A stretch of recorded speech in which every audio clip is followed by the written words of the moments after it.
Amira's POV. Where's Blair? Your sexy and hot assistant, dude.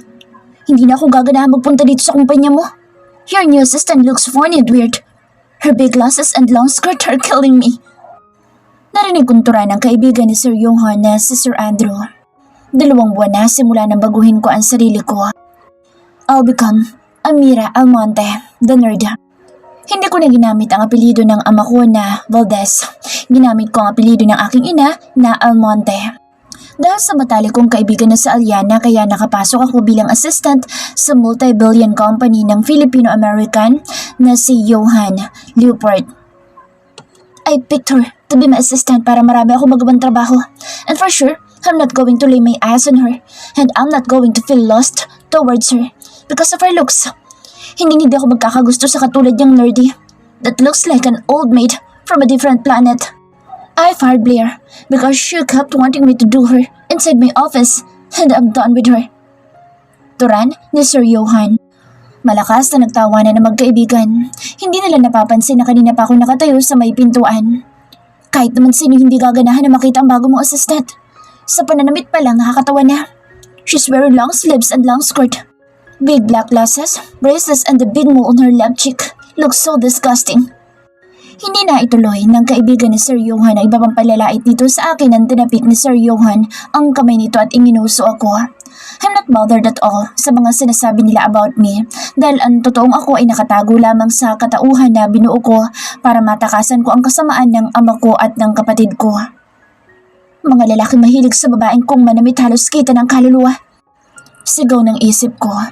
Lalong hindi ang katulad ni Sir Johan Leuport, ang tipo kong lalaki na parang damit kong magpalit ng babae. Kahit na ubod pa ito ng gwapo at makalaglag pante ang katawan, hindi ako magkakagusto sa kanya. Sa 2 buwan kong pagiging assistant niya, hindi ko na mabilang ang mga babaeng naglabas-pasok sa opisina niya at ilang beses na akong napaaway sa telepono sa mga babaeng gusto siyang makausap na kabilin-bilinan ng boss kong playboy na hindi siya tatanggap ng tawag mula sa isang babae. Sir, I just want to remind you about your meeting at 3 o'clock. Turan ko nang makalapit ako sa mesa niya. Nakikita ko sa gilid ng mata ko ang pagpasada ni Sir Andrew sa kabuuan ko at ang pagtaas ng gilid ng labi ni Sir Leuport na halatang pinipigilan ang mangiti dahil sa ginagawa ng kaibigan niya. Men always be men. Mahilig sa mga sex at magandang babae. Sigaw ng isip ko.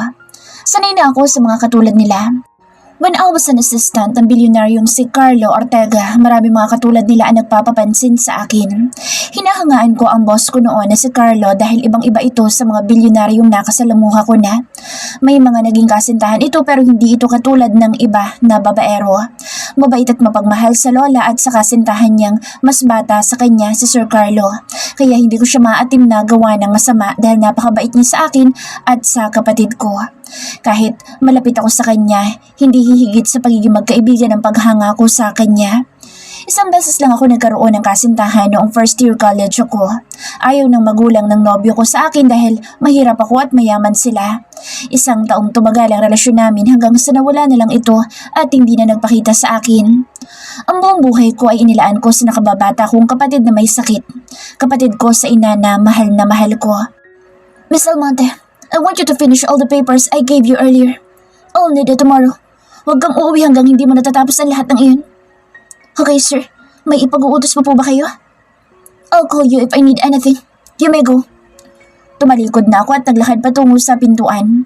Bago ko pa mabuksan ang pintuan, muling nagsalita si Sir Andrew, ang kaibigan ni Sir Leuport. Miss Almonte, hindi ka ba naiinitan sa suot mo? Malakas na tawanan ang pumuno sa buong opisina ni Sir Leuport. Kahit hindi ako lumingon sa kanila, alam ko na ang tawa ng babaero kong boss dahil araw-araw lagi niyang pinagtatawanan ng mga kasuotan ko. Tinatawag niya pa ako na nerdy. Lumingon ako sa kanila na kinatigil nila sa pagtawa.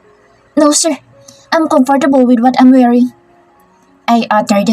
Ngumiti ako sa kanila ng matamis para ipakita sa kanila na walang epekto sa akin ang mga pagtawa nila at panlalait sa akin. Titig na titig ang magkaibigan sa akin. I'm just at my table, sir, if you need me. Turan ko. Binuksan ko ng pintuan at nang makalabas ako, pabagsak ako naupo sa upuan ko. Ay, say. Hindi lang naman si Sir Leuport at ang kaibigan niya ang pinagtatawanan ako, kundi ang mga nakakakita sa akin sa loob ng kumpanya. Mas gugustuhin ko ng pagtawanan ako at pahirapan ni Sir Rupert araw-araw kaysa mahanap ako ng ama ko at ng kapatid ko na si Lara. Alam kong malaki ang galit nila sa akin dahil nalaman nilang sinabi ko kay Sir Carlo ang mga plano nila. Ay, mukhang gagabihin na naman ako sa pag-uwi. Ang dami ko pang papel na tatapusin. Ang sama-sama talaga ng affamlicious na si Sir Rupert. Mahina akong turan. Nang una ko makita si Sir Rupert ng araw ng interview ko, natigilan ako dahil siya ang afam na matatas na managalog ang nabangga kong sasakyan noon at tinawag akong crazy woman dahil sa itsura ko noon na nagkalat ang eyeliner ko sa mukha dahil sa pag-iyak ko.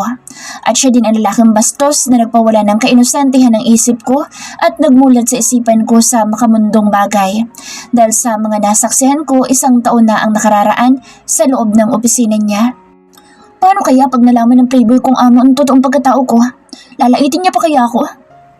Sa isip ko, muli kong hinarap ang sandamakmak na papeles na pinapagawa ni Sir Rupert. Sa loob ng 2 buwan na pamamasukan ko sa kanya, puro pahirap at panlalait ang ginagawa niya sa akin.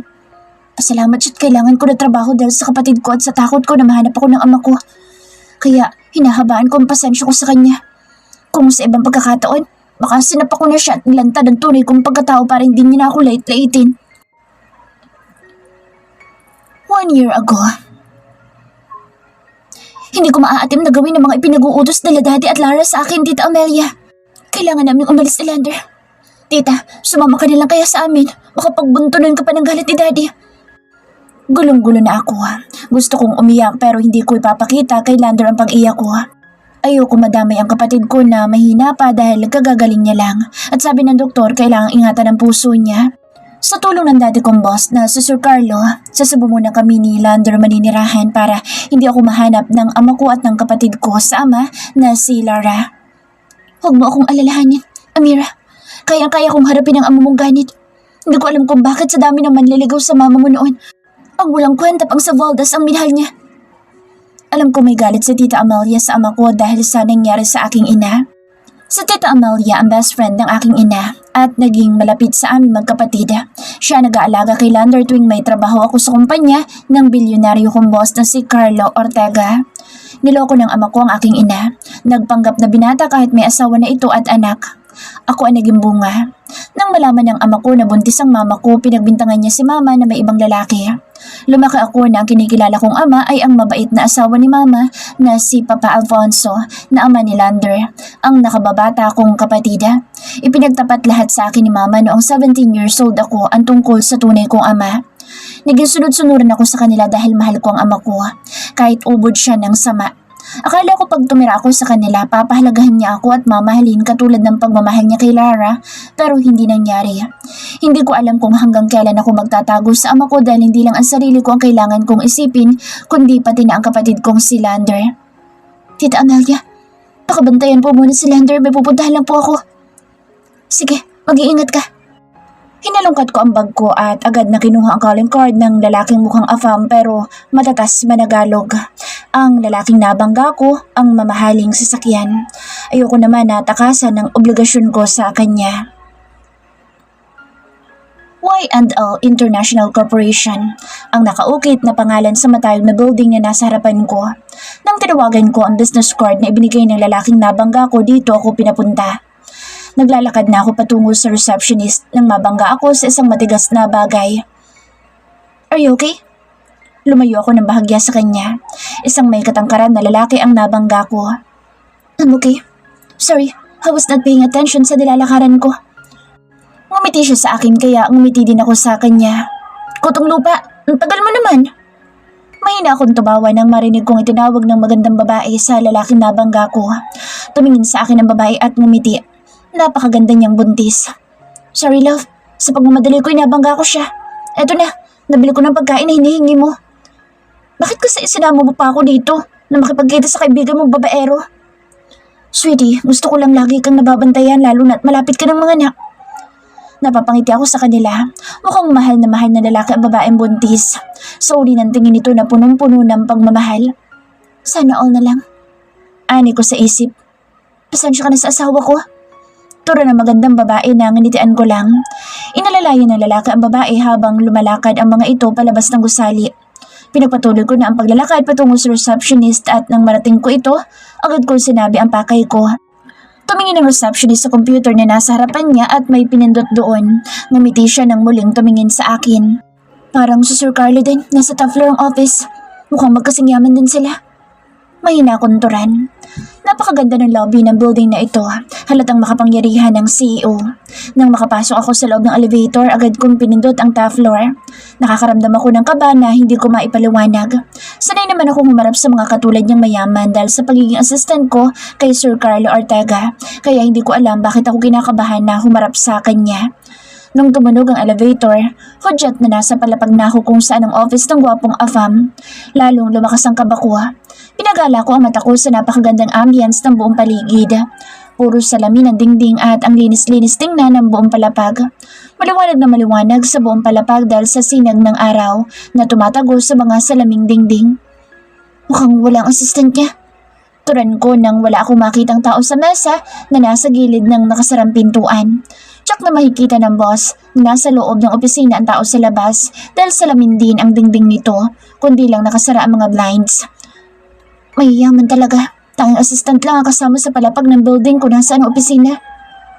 Kumatok ako ng ilang beses pero walang nagbubukas sa pintuan na nasa harapan ko.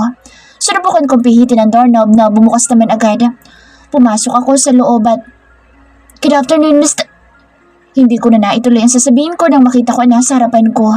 Ang gwapong afam, nakatayo sa harapan ng nakaluhod na babae. Nakababa ang pantalon at ang babae nakaluhod sa harapan niya at sabay na napatingin ang dalawa sa akin. Napako ako sa kinatatayuan ko habang nakatingin sa kanila. Gusto kong tumakbo palabas pero hindi ko maigalaw ang mga paa ko. Patuloy pa rin ang babae sa ginagawa nito. Hindi man lang nahiya na may taong nakakakita sa malaswa nilang ginagawa. Hindi ko akalain na makakasaksi ako ng malaswang bagay ngayong araw. A woman giving the man a blowjob in a broad daylight. Mahabagang langit. Patawarin niyo po makasalanan kong mata. Turan ko at napasign at na-cross pa ako nang matauhan ako at agad akong tumalikod sa kanila. "Get out!" Sigaw na lalaki. Pasensya na po. Hindi ko alam na may kabastusan kayong ginagawa sa loob ng office niyo. Ay nak, get out Sandra. We're done. You're asshole.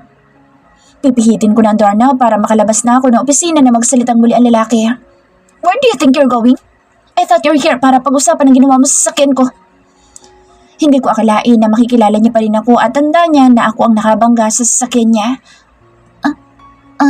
Akala ko po kasi pinapalis niyo na ako. Turan ko habang nakatalikod at nakahawak ang kamay ko sa doorknob. Hindi mawala sa isip ko mga nakita ko. Ako ay nakakaramdam ng hiya. Nag-iinit ng husto ang mukha ko. Tandang-tanda ko ang haba, ang laki at kulay ng natatagong parte ng lalaki na nakita ko na hindi ko dapat nakita. Not you. Is she your new toy? Johan? Kaya tinatapos mo na pakikipaglaro sa akin? Get out! Sigaw ng lalaki. Ang sama naman ng ugali ng lalaking to. Ani ko sa isip ko. Narinig ko ang pag-zipper. Kahit hindi ko tingnan, alam ko ang lalaki ang may gawa. Papalapit na yabag sa kinaroroonan ko ang sumunod kong narinig. At nang tumapat sa gawi ko ang babae, malakas niyang sinagi ang katawan ko kaya nabitawan ko ang doorknob na hawak ko. Bago ito tuluyang umalis, nilingon ako at sinamaan ng tingin. Bakit ba siya nagagalit sa akin? Dahil nastorbo kong ginagawa nila? Mahina akong turan. Close the door, miss. Tumikim muna ako para mawala ang bara sa lalamunan ko. Sinarado ko ang pintuan at humarap ako sa kanya. Hinagod niya ng tingin ng katawan ko mula ulo hanggang paa. Manyakas talaga lalakon to. Ani ko sa isip ko. Sir, nagpunta ako dito para pag-usapan na nabangga ko sa sakyan niyo. Huwag niyo sana akong tingnan ng ganyan. Hindi ko na napigilan ang pagsabihan siya dahil sa makailang beses niyang paghagod sa katawan ko. Nakasuot lang naman ako ng skinny jeans at long sleeve na itinakin ko sa pantalon na suot ko. Kitang-kita pa rin ang makurba kong pangangatawan pero hindi naman kabastos-bastos ang suot ko katulad ng babaeng kalalabas lang na halos kita na ang kaluluwa. Sa taas kong 5 feet and 6 inches, baka hanggang dibdib lang ako na lalaking kaharap ko. Ang guwapo at ang yummy. Sana, kaya lang manyakis at nasaksayan kong nakaka-turn off ang lalaking katulad niya. Babaero at masama ang ugali. Pagkatapos gamitin yung babae, pinagtabo yan na parang basura. Miss, seems like you don't like me. Is it because of what you saw? I can see the disgust in your beautiful eyes. My thoughts and opinions don't matter. I'm here para pag-usapan ng tungkol sa sasakyan mo. Matapang kunturan sa kabila ng kabang nararamdaman ko sa mapanuri niyang mga mata. You can sit down, miss. Over here. I'm not going to eat you. Maybe I will eat you if you let me. And I can have you on my table. Nanlaki ang mata ko sa mga maduming salita na lumalabas sa kanyang bibig. Ngayon lang ako nakakilala na lalaking sobrang bastos ng bibig. Kayo na at ang pinakabastos at minyakas na nakilala ko. Hindi ko na napigilan ang pagtaasan siya ng boses at sabihin lahat ang nasa isip ko. Ano akala niya sa akin? Basta nalang bubuka ka sa harapan niya? Nawala na nga ang kainosentehan ng mata ko dahil sa nasaksihan ko kanina, pati ang isip ko ay madumi na rin dahil sa mga salita niya. You are an interesting woman. Ikaw lang babaeng tumanggi na magpakain sa akin. Most women want me to eat them. Dahil sa mga sinasabi mo sa harapan ko, wala na akong dapat na bayaran sa'yo. Nawala na nga ang kainosentehan ng mata ko dahil sa kahalayan na nasaksihan ko, pati ang isip ko ay pinupuno mo na rin ang makamundong mga salita. Kaya sa tingin ko, sapat ng bayad yun, sasakyan mo na nabangga ko. Matapang kunturan kahit nanginginig na ang tuhod ko sa mapanuring niyang tingin. Tuwing tititigan ko siya parang hinihigop niya ang kaluluwa ko.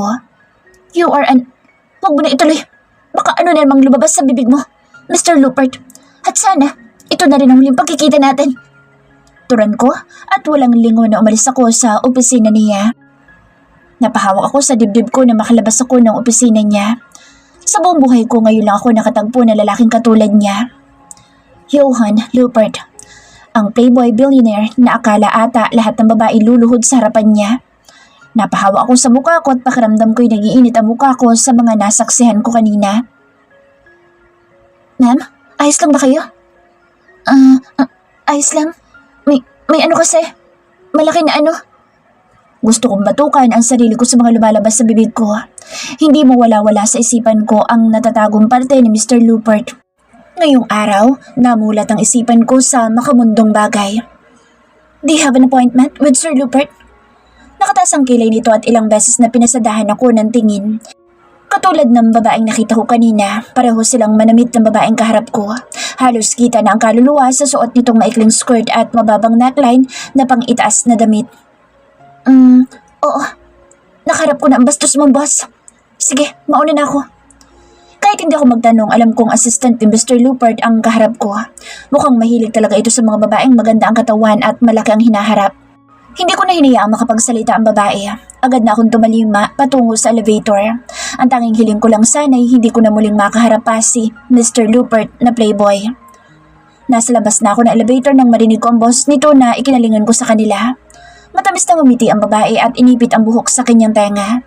Halatang nagpapakyut ito kay Mr. Lupert at ang babaerong si Mr. Lupert na may nakatingin sa cleavage nitong expose na expose.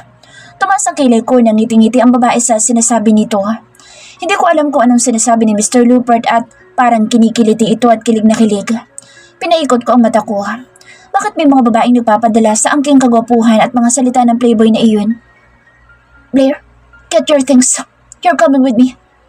Agad kong inalis ang tingin sa kanila tumarap ako sa elevator. First name basis with his assistant. Close siguro sila. Baka sobrang close. Lumuluhod din ito sa harapan. Ay, ano ba yan? Nagiging mahalay ng isipan ko dahil sa bastos ng Mr. Lupert. Mahina akong turan at itiniri ko ang mata ko. Nung una ko siyang nakita, sobrang nagwapuhan ako sa kanya. Affamblicious pa nga ang itinawag ko sa kanya. Ang maganda niya matay parang hinihigop ang kaluluwa ko. Tall, handsome, with a beautifully proportioned body. Ay, ano ba yan? Bakit naisip ko pa yun? Mahina akong turan. Ang katulad niyang lalaki ay malaking red flag. Hindi dapat pinag-uukulan ng oras. Tsak na puro sakit lang ang dulot nito sa babae magmamahal sa kanya. Hindi dapat siya pinagkakatiwalaan. Hindi pinag-uukulan ng oras pinupuri mo nga. Tura ng pakialamera ang konsensya ko. Hindi ko siya pinupuri. Depensa ng isip ko. Agad ako napalingon nang may tumikim sa likuran ko. Ganoon na lang ang gulat ko nang makita ko si Mr. Lupert at ang tinawag niyang Blair. Hindi ko na malaya na nasa likuran ko na pala ito. Pumasok ako sa elevator nang bumukas ito. Isiniksi ko ang sarili ko sa pinakagilid nang pumasok si Mr. Lupert at ang assistant niya na kanina pa ako sinasamaan ng tingin. Ano bang problema niya? Mukha tingin akala mo minamasakor na ako sa isipan niya. Ani ko sa isip. Nang mapatingin ako kay Mr. Lupert, ngumiti ito sa akin bago muling humarap sa harapan ng elevator. Lumabas ang pantay-pantay at maputing ngipin nito. Ang ngiting nakakaakit. Siguro kung hindi ko nasaksihan ang ginagawa nito kanina sa loob ng opisina, baka nagka-crush pa ako sa kanya. Naaakit pa naman ako sa lalaking may magandang ngiti at lalaking tingnan. Hinagod ko ng tingin ang kabuuan niya. He had an intelligent face and charm to match. Malapad na balikat at mahabang binti. He looked very powerful. His chest, broad and his muscular body na halatang nagbababad sa gym. He was chiseled perfection, a storybook prince na lagi kong pinapangarap noon na mapangasawa ko. Hindi siya prinsipe kundi isang pornstar. Ang dapat na sa isip ko lang ay naibulalas ko na sabay na ikinalingon ng dalawa sa akin. I felt a hot blush settle over my cheeks. Gusto ko na lang kainin ng lupa sa kahihiyang nagawa ko. Miss, ano sinasabi mong pornstar? Tanong ng babaeng nagngangalang Blair. Yung lalaki na nakita ko sa magazine. Mukhang prinsipe pero pornstar pala. Bigla ko lang naisip. Maybe you're thinking someone, miss. A real prince? Don't you think? The prince who can take you to heaven of pleasure. Pinalakihan ko ng mata sa Mr. Lupert. Halatang pinipigilan itong tumawa. Bakit man tagal ng elevator na itong makarating sa lobby? Bakit nakasabay ko pa lalaking to? Lalaking gwapong-gwapo sa sarili. You know, I can hear you. Alam ko, naririnig mo ako. Hindi ka naman siguro bingi. At sinadya ko talaga iparinig sa'yo. Pagtataray ko sa kanya, wala na akong pakialam kung marinig ng babaeng kasama niya. I like you. Ikaw lang babaeng kayang tanggihan ng katulad ko. Seryoso nitong turan at pinasadahan ng tingin ng kabuuan ko. He bit his lower lip while looking at me. Tinaasan ko siya ng kilay. I don't like you. Ang katulad mong lalaki ang pinakaayaw ko. Turan ko habang nakatingin sa mata niya. Nakita ko ang amusement sa mata nito. Nang tumunog ang elevator at bumukas, agad akong lumabas. Malalaki ang hakbang ko patungo sa pintuan palabas ng building. Hindi na ako lumingon pa sa lalaking kinainisan ko ng husto. Siya lang ang lalaki nagpapakulo ng dugo ko pero nakakapanghina ng tuhod tuwing matititigan ako ng mata niya. Those deep blue eyes na nakakaakit. Walang hiya ka! Nang dahil sa iyo nawala si Carlo sa akin. Akala mo ba matatakasan mo ko? Wala kang utang na loob. Nang dahil sa akin kaya ka nakapag-aral. Malakas na sigaw ni Ate Lara kasabay ng malakas na sampal niya sa mukha ko. Tumabingi ang mukha ko sa lakas ng pagkakasampal niya sa akin. Alam ko mag-iiwan ng marka ang palad niya sa pisngi ko. Ate Lara, hindi ko kayang gawin ang pinag-uutos mo. Napakabait ni Sir Carlos sa akin. Hindi ko kayang manakit ng kahit na sinong tao. Taon-ta, nang dahil sa'yo nawala lahat sa amin ni Daddy. Ang bilyonaryong si Carlo Ortego na dapat ang magsasalba sa kumpanya at dapat na magpapasasana ako ng kayamanan niya. Pero dahil sa katangan mo nawala lahat sa amin.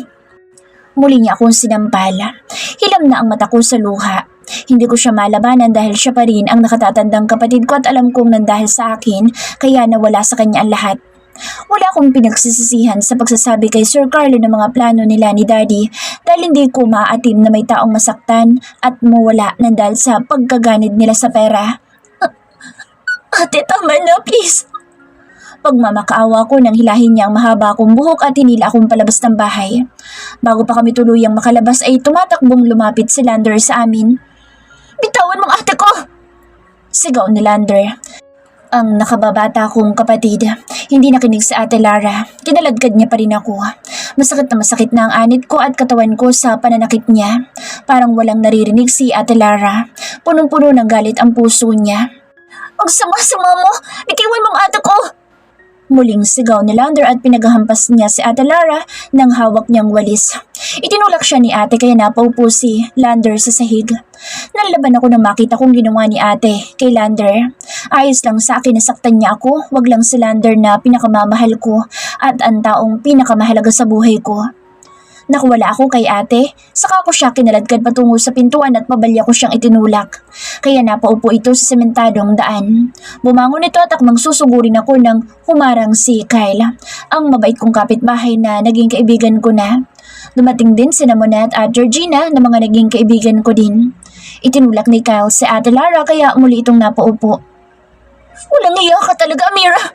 Pagbabayaran mo lahat ng ito! Sa pagbabalik ko, sisiguraduhin ka magbabayad ka! Sigaw ni Ate Lara. Nalilisik ang kanyang mga mata. Tumayo ito at bago ito tuluyang umalis, nagbabagang tingin na ipinukol niya sa akin. 1 taon na simula nang umalis kami ni Lander sa Maynila at dito kami nanirahan sa Cebu. Hindi ko alam kung paano kami natagpuan ni Ate Lara. Tinakbo ko si Lander at agad kong niyakap. Sino bang babaeng yun? Amira, nakakatakot naman ang babaeng yun.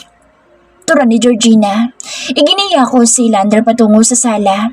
Pinaupo ko siya at pinunasan ang luha niya. Lander, huwag ka na umiyak. Makakasama sa puso mo.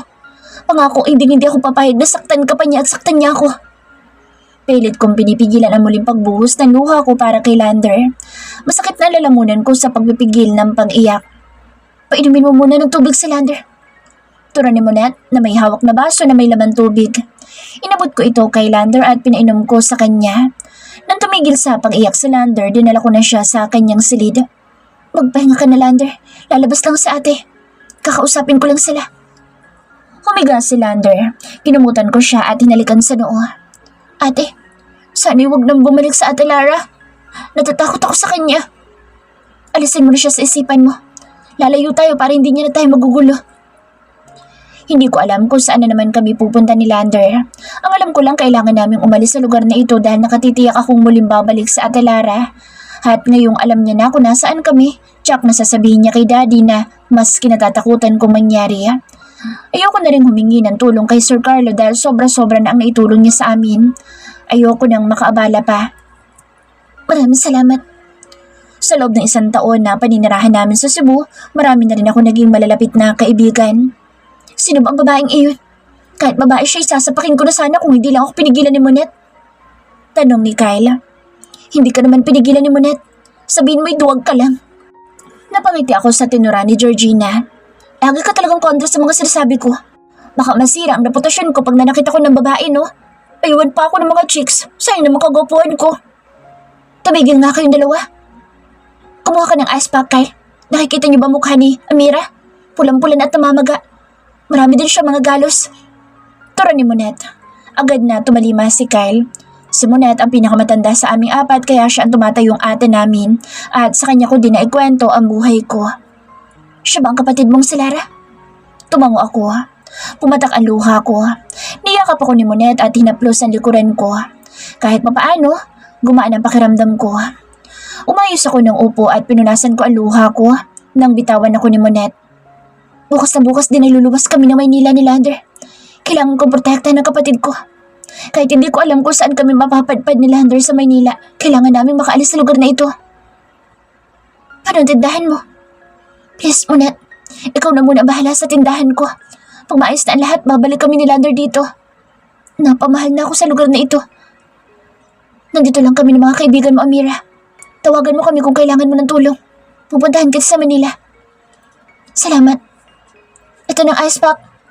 Salamat, Kyle. Ngumiti si Kyle at umupo sa tabi ko. Hindi niya inabot ang ice pack sa akin. Siya na ang nagdampi sa pisngi ko. Napapitlag ako nang sumayad ang ice pack sa pisngi ko. Masakit ito. Noon pa man madalas na akong saktan ni Ate Lara at Daddy tuwing sumusuway ako sa utos nila. Lahat tiniis ko dahil akala ko'y mamahalin din ako ng ama ko katulad ng pagmamahal niya kay Ate Lara na hindi nangyari. Maraming salamat sa inyo. Mamimiss ka namin, Amira. Wala nang pinakamagandang babae dito sa lugar na ito pag umalis ka na. Hoy, Kyle, parang sinabi mo naman pangit kami. Gusto mo ata na masapa? Umasona ka talaga, Georgina. Maganda ka sana kaya lang ang tapang-tapang mo. Baka masira kagwapuan ko pag sinabak mo ko, no? Hangin mo talaga. Malakas kami nagtawanan sa tinura ni Kyle. Gwapo naman talaga si Kyle. Yun nga lang, pinangangalandakan niya sa lahat na ikinaiinis lagi ni Georgina. Tumigil na nga kayong dalawa. Baka kayo pa magkatuluyan. Tura ni Monette. Ew, magpapakamatay din lang ako. Tura ni Georgina na ikinasimangot ni Kyle. Nagagawa kong tumawa dahil sa kanila sa kabila ng malaking problemang kinakaharap ko. Gumagaan ang pakiramdam ko kahit papaano dahil may mga kaibigan akong katulad nila. Sana maging maayos ang buhay namin ni Lander sa pagbabalik namin sa Maynila. You look so different, best friend. Sigurado ka na ba? Sa naisip mong baguhin ang katauhan mo? People can bully you sa ganyong ayos mo. 1 linggo na ang nakaraan simula nang makabalik kami ng Maynila. ni Lander. Sa tulong ng matalik kong kaibigan na si Aliana ay nagkaroon kami ng tirahan. Aliana has been my best friend since we were in high school. Ang matalik kong kaibigan na lahat na ata ng trabaho gustong pasukin para sa pamilya nito. Amira, hindi ka na nagsalita dyan. Sigurado ka na ba na magdi-disguise ka bilang nerd? Mas gugustuhin ko na lang na ganito kaysa ang matagpuan kami ng ama ko at ni Ate Lara. Baka may alam kang trabaho na pwede kong basukan. Ang sama talaga ng daddy mo at ate mo. Hindi sila nagkakalayo na madrasta ko na masamang ugali at mukhang pera. Kaya nga pala ako nandito kasi naghahanap ang bilyonaryong big boss namin ng assistant. Ikaw agad ang naisip ko nang sabihin sa akin ng HR manager na urgent na paghahanap ng bagong assistant ni boss. Kaya lang baka hindi ka matanggap kung ganyan ang itsura mo. Pero kung gusto mo subukan, bukas punta ka sa interview. Ibinigay ko ng information mo sa HR. Ang tanging alam ko lang, nagtatrabaho si Aliana sa multi-billion company bilang receptionist. Isang waiter din sa Aliana sa isang kilalang restaurant, ang Raindrop Kitchenette. Bakit? Ang hinahanap ba ng CEO ng kumpanya niyo yung mukhang model at sexy ko manamit? Oo. Hindi mo ba alam na yung big boss namin ay kilalang babaero? Yung dati nga niyang assistant, napabalitang may something sila. At nakatitiyak ako na ang hanap niya na maging assistant niya ay maganda at sexy. Alam mo na, men are always men. Mahihilig sa mga babaeng halos kita ng kaluluwa kung manamit. At maganda. Pagpapatuloy ko sa iba pang sasabihin ni Aliana. Kaya kami best friend dahil pareho kami ng mga iniisip sa lalaki. We're not man-haters pero pareho lang kami na may masakit na nakaraan sa lalaki. Katulad ko, pareho kami may takot na magmahal na muli dahil sa panluloko ng mga lalaking una naming minahal.